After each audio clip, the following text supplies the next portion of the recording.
বর্তমান সময়ে যারা শর্টস ভিডিও আপলোড করছেন, আপনারা প্রায় 50% ক্রিয়েটর আপনাদের শর্ট ভিডিও আপলোড করার সময় কোনো ক্যাটাগরি সেট না করেই ভিডিও আপলোড করে দিচ্ছেন। এই কারণে দেখা যাচ্ছে বেশিরভাগ ক্রিয়েটরের ইউটিউব চ্যানেলেই 10, 5, 15টা ভিউজ আসছে, আর কিছু ক্রিয়েটরের ইউটিউব চ্যানেলে একদমই 0 ভিউজ আসছে। তো আপনার ইউটিউব চ্যানেলে শর্ট ভিডিওতে যদি একদম 0 ভিউজ এসে থাকে, তাহলে অবশ্যই আপনার সেই সকল শর্ট ভিডিওতে ক্যাটাগরি আলাদাভাবে সেট করতে হবে, সঠিক ক্যাটাগরি সেট করতে হবে। দেখুন, আমরা কিন্তু আমাদের ইউটিউব চ্যানেলের একটা ক্যাটাগরি কিন্তু সিলেক্ট করে রেখেছি, কিন্তু ভিডিও আপলোড করার সময় সঠিক ক্যাটাগরি কখনোই কিন্তু আমরা সেট করি না। তো আজকের এই ভিডিওতে আপনাদেরকে দেখিয়ে দেব ভিডিও আপলোড করার সময় কিভাবে আপনাদের ইউটিউব চ্যানেলে সঠিক ক্যাটাগরি সেট করবেন। আপনার ইউটিউব চ্যানেলে যদি আপনি শর্ট ভিডিও আপলোড করে থাকেন এবং সেই চ্যানেলে যদি সঠিক ক্যাটাগরি ঠিকভাবে না দিতে পারেন, তাহলে কিন্তু সেই সকল ভিডিওগুলো সঠিক অডিয়েন্সের কাছে ইউটিউব পাঠাতে পারবে না। এমনকি আপনার ভিডিওতে ভিউজ, সাবস্ক্রাইব, ওয়াচ টাইম কোনো কিছুই আসবে না। তাই বর্তমান সময়ে আপনি যদি শর্টস একজন ক্রিয়েটর হয়ে থাকেন, এই বিষয় সম্পর্কে অবশ্যই আপনাকে জানতে হবে এবং আপনাদের ইউটিউব চ্যানেলে ভিডিও আপলোড করার সময় এই সকল ভিডিওর সঠিক ক্যাটাগরিকে সেট করে তারপরে ইউটিউবে আপলোড করতে হবে। এই ভিডিওতে আপনাদেরকে বেসিক কিছু সেটিংসও দেখে দিব, যেই সেটিংসগুলো ঠিক করার সাথে সাথে আপনাদেরকে সঠিক ক্যাটাগরিটাকে কিভাবে সেট করে ইউটিউবে শর্টস ভিডিও আপলোড করবে সেই প্রসেসটাও দেখিয়ে দিব। দেখুন, আমি এখান থেকে আমার ওয়াইটি স্টুডিওর ভিতরে চলে আসছি। আমি এখান থেকে কন্টেন্ট সেকশনে ক্লিক করে দিচ্ছি। কন্টেন্ট সেকশনে ক্লিক করার পর এখান থেকে শর্টসে চলে যাচ্ছে আমি। তো শর্টসের উপর ক্লিক করার পর এখান থেকে দেখতে পাচ্ছি একটা ভিডিও আমি এখান থেকে আপলোড করে রেখেছি। এই ভিডিওটার সঠিক ক্যাটাগরি ঠিক করে এবং কিছু বেসিক সেটিংস রয়েছে যেগুলো ঠিক করে আমার ইউটিউব চ্যানেলে আপলোড করব। দেখুন, অনেক ক্রিয়েটর রয়েছে আমাকে এরকম কমেন্ট করছে, ভাই আমার ইউটিউব চ্যানেলে 0 ভিউজের প্রবলেম হচ্ছে, আমার ইউটিউব চ্যানেলে ভিউজ আসছে না। তাদের জন্য বলছি, দেখতে পাচ্ছেন এই যে চ্যানেলটা রয়েছে, এই চ্যানেলটা জাস্ট আমি এক্সপেরিমেন্ট করার জন্য বা আপনাদেরকে যে শর্টস ইউটিউব চ্যানেল আইডিয়াগুলো দিয়ে থাকি, সেই সকল শর্ট ভিডিওগুলো কিন্তু এই ইউটিউব চ্যানেলে আপলোড করে থাকি। এখনো পর্যন্ত কিন্তু আমার একটা ভিডিওতে কিন্তু 0 ভিউজ আসেনি। তো এখান থেকে এই যে ভিডিওটা রয়েছে আমরা দেখতে পাচ্ছি, এই ভিডিওটা প্রথমত আমি এখান থেকে ওপেন করে নিচ্ছি।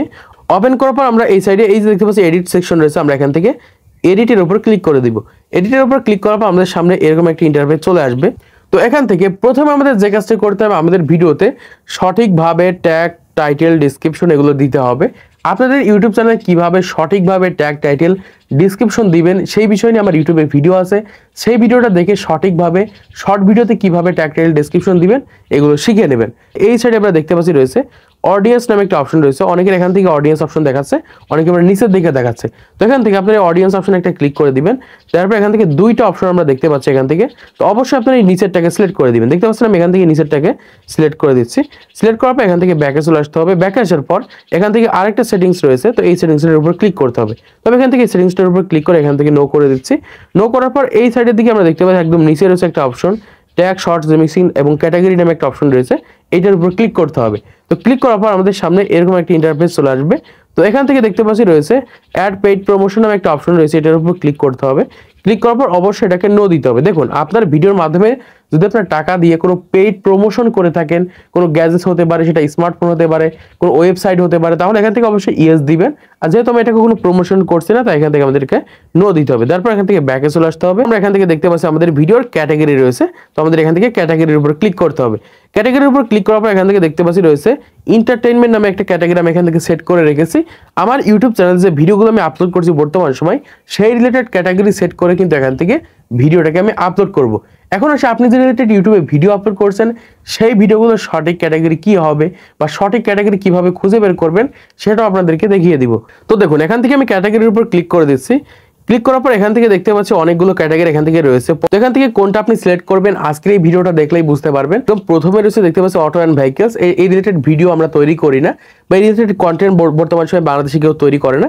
প্রথমে রয়েছে কমেডি। তো বর্তমান সময় আপনি যদি কমেডি রিলেটেড বা ফানি রিলেটেড কোনো ভিডিও তৈরি করে থাকেন, এক কথায় কথার মাধ্যমে মানুষকে হাসাচ্ছেন, এরকম কোনো ভিডিও যদি তৈরি করে থাকেন, তাহলে এখানে অবশ্যই আপনাদেরকে এই দেখতে পাচ্ছি কমেডি নামে একটা অপশন রয়েছে, এই ক্যাটাগরিটাকে সিলেক্ট করতে হবে। তারপর এখান থেকে রয়েছে এডুকেশন। তো বর্তমান সময় আপনি যদি শিক্ষা রিলেটেড যদি ভিডিও আপলোড করে থাকেন বা একটা টিচিং রিলেটেড কোনো ভিডিও যদি ইউটিউবে আপলোড করে থাকেন, তাহলে এখান থেকে এই এডুকেশনটাকে সিলেক্ট করতে হবে।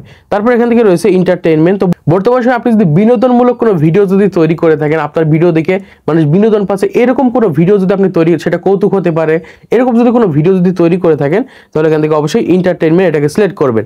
তারপর এখান থেকে রয়েছে কি ফিল্ম অ্যান্ড অ্যানিমেশন। তো বর্তমান সময় আপনার ইউটিউব চ্যানেলে চ্যানেলে যদি আপনি কোনো অ্যানিমেশন কার্টুন ভিডিও তৈরি করে থাকেন বা কোনো সিনেমাটিক কোনো ভিডিও তৈরি করে থাকেন, তাহলে এখান থেকে এই ফিল্ম অ্যান্ড অ্যানিমেশন এটাকে সিলেক্ট করতে হবে। তারপরে হচ্ছে গেমিংটা তো আপনারা বুঝতেই পারছেন, যারা গেমিং ভিডিও তৈরি করে থাকেন তারা এখান থেকে গেমিংটাকে সেট করবেন। তো তারপরে রয়েছে এখান থেকে হাউ টু স্টাইল, তো এটা অনেকেই বুঝতে পারে না, তো আপনাদেরকে জানিয়ে দিচ্ছি। দেখুন, বর্তমান সময় আপনি স্টাইলিশ হওয়ার জন্য দেখা যাচ্ছে ভিডিও তৈরি করছেন কিভাবে মেকআপ করবেন, বা এক কথা হচ্ছে মেকআপ রিলেটেড যে ভিডিওগুলো মানুষ তৈরি করে থাকে তাদের জন্য এখান থেকে হাউ টু স্টাইল এটা সিলেক্ট করতে হবে। তো তারপর এখান থেকে রয়েছে মিউজিকটা তো আপনারা বুঝতেই পারছেন, যারা গান তৈরি করে থাকে তারা এখান থেকে মিউজিকটাকে সিলেক্ট করবে। তারপর এখান থেকে রয়েছে নিউজ অ্যান্ড পলিটিক্স, যদি আপনি বর্তমান সময় নিউজ ভিডিও তৈরি করে থাকেন, দেখুন অনেকে কিন্তু শর্টস নিউজ ভিডিও তৈরি করে থাকে, তারা এখান থেকে নিউজ অ্যান্ড পলিটিক্স এটাকে সিলেক্ট করবে। তারপর এখান থেকে একটা রয়েছে, এটা কোনো কাজ আসে না। তো তারপরে রয়েছে এখান থেকে পিপল অ্যান্ড ব্লগ, তো বর্তমান সময় আপনি যদি ডেইলি ব্লগ ভিডিও তৈরি করে থাকেন, শর্টস ব্লগ ভিডিও তৈরি করে থাকেন, তাহলে এখান থেকে অবশ্যই আপনাকে পিপল অ্যান্ড ব্লগ এটাকে সেট করতে হবে। তারপরে রয়েছে পেট অ্যান্ড এলিমেন্টস, মানে বর্তমান সময় আপনি যদি কুকুর বিড়াল বা এগুলো নিয়ে যদি ভিডিও তৈরি করে থাকেন তাহলে অবশ্যই এখান থেকে পেট অ্যান্ড এলিমেন্টস এটাকে সিলেক্ট করতে হবে। তারপর এখান থেকে রয়েছে সায়েন্স অ্যান্ড টেকনোলজি, যে বর্তমান সময় আপনি যদি এক কথায় প্রযুক্তি নিয়ে ভিডিও তৈরি করে থাকেন বা টেক ভিডিও তৈরি করে থাকেন বা আমাদের মতো এই ধরনের ভিডিও তৈরি করে থাকেন, তাহলে অবশ্যই এখান থেকে সায়েন্স অ্যান্ড টেকনোলজি দিতে হবে। দেখুন, আপনি যদি বর্তমান সময় টেকনোলজি রিলেটেড কোনো বিষয় নিয়ে যদি কথা বলে থাকেন বা কোনো প্রোডাক্ট যদি দেখান, তাহলে কিন্তু এখান থেকে সায়েন্স অ্যান্ড টেকনোলজি এটাকে সিলেক্ট করবেন। তারপর এখান থেকে রয়েছে দেখতে পাচ্ছি স্পোর্টস, তো খেলাধুলার কোনো ভিডিও যদি আপনি তৈরি করে থাকেন তাহলে এখান থেকে আপনাকে অবশ্যই স্পোর্টসটাকে সিলেক্ট করতে হবে। তারপরে রয়েছে ট্রাভেল অ্যান্ড ইভেন্টস, তো বর্তমান সময় অনেক জায়গায় দেখা যায় বিভিন্ন ধরনের ইভেন্টস হয় বা অনেক জায়গায় ট্রাভেল করে, মানুষ ঘুরতে যায়। আপনি যদি এরকম ঘুরে বেড়ান বা বিভিন্ন জায়গায় দেখা যাচ্ছে এক জায়গা থেকে এক জায়গায় যেতে কত টাকা লাগে বা কোথায় কোন ধরনের ইভেন্টস হচ্ছে, এই ধরনের ভিডিওগুলো তৈরি করে থাকেন, তাহলে অবশ্যই এখান থেকে নিচে যেটা রয়েছে ট্রাভেল অ্যান্ড ইভেন্টস এটাকে আপনাকে সিলেক্ট করতে হবে। তো আশা করছি বুঝতে পেরেছেন, আপনি যদি বর্তমান সময় শর্ট ভিডিও তৈরি করে থাকেন তাহলে আপনার সেই সকল শর্ট ভিডিওতে সঠিক ক্যাটাগরি কিভাবে সেট করবেন এবং কোনটা সেট করবেন। বর্তমান সময় এভাবেই কিন্তু একটা ভিডিওর সঠিক ক্যাটাগরিকে সিলেক্ট করা হয়ে থাকে বা সঠিক ক্যাটাগরিকে সেট করে ইউটিউবে ভিডিও আপলোড করা হয়ে থাকে। আজকের ভিডিওর মাধ্যমে আপনারা অনেক কিছু শিখতে পেরেছেন, জানতে পেরেছেন, বুঝতে পেরেছেন। ভিডিওটা যদি ভালো লেগে থাকে একটা লাইক করবেন, চ্যানেলটি সাবস্ক্রাইব করে দিবেন পরবর্তী আরও ইউটিউব টিপস অ্যান্ড ট্রিক্সের ভিডিও দেখার জন্য।